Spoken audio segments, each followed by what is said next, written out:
So this is the hold. And it's really oppressive down here, just the atmosphere and the lack of space. And the smell, it's so musty. You can see that it's not really any ventilation. It would have been utterly terrifying and miserable. The first thing you have to imagine is the stench.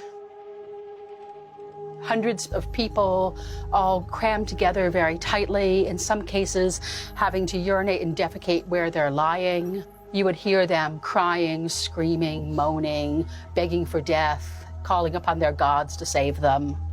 There were actually diagrams issued which showed the most effective way to pack the largest number of captives into a given space. And there's not an inch between one person and the next. Some captains did what they called loose packing. This was not based on humanitarian reasons, but simply the idea that if they were not so cramped together, they would be less likely to become ill. Actual time and thought was put into how to design this kind of inhumane arrangement. Yes, this is the era of the Enlightenment. This is scientific. Were captives down here ever allowed up there on deck? There was a concern that their health would suffer if they were not allowed to get up and move around. So they would go up on deck and the captives would be commanded to dance. If their muscles wasted away, if they were emaciated and withered, they would not sell well. It was so carefully thought through. Economic values were thought through carefully, the design of the slave ships, the most efficient way to put people in here.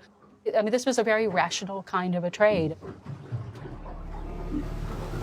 There's so much about the slave trade that makes Africans sound like passive captives.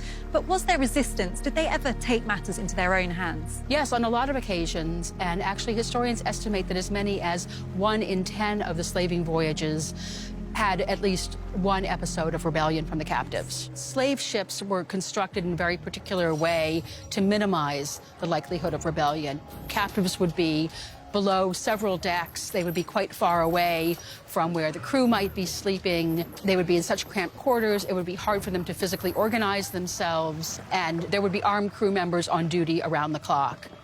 The cannons could be turned inwards and used to shoot at the captives. If there was a rebellion, the people who were designing ships to be used in the slave trade tried to make the ships resistance-proof.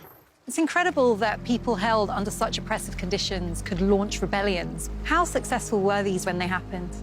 Well, in most cases, they weren't really very successful at all, and I suspect many of the captives were aware that they were not likely to succeed, but some of them preferred to die fighting, particularly if they had been warriors in their earlier lives. And even those who were aware that they were not likely to succeed preferred suicide. So that yearning for freedom could manifest in a rebellion, or it could manifest in suicide with the hope that in death you would be free. We know of one case which happened at a place called Ebo Landing in Georgia in 1803, and this was a mass suicide. The entire group of captives from a ship were unloaded. They looked over the ocean, they realized how far they were from Africa, that they would probably never see their loved ones or homes again, that whatever was going to happen to them in America was not likely to be anything they would want to endure. So they turned around and walked one after the other into the water, and then they drowned.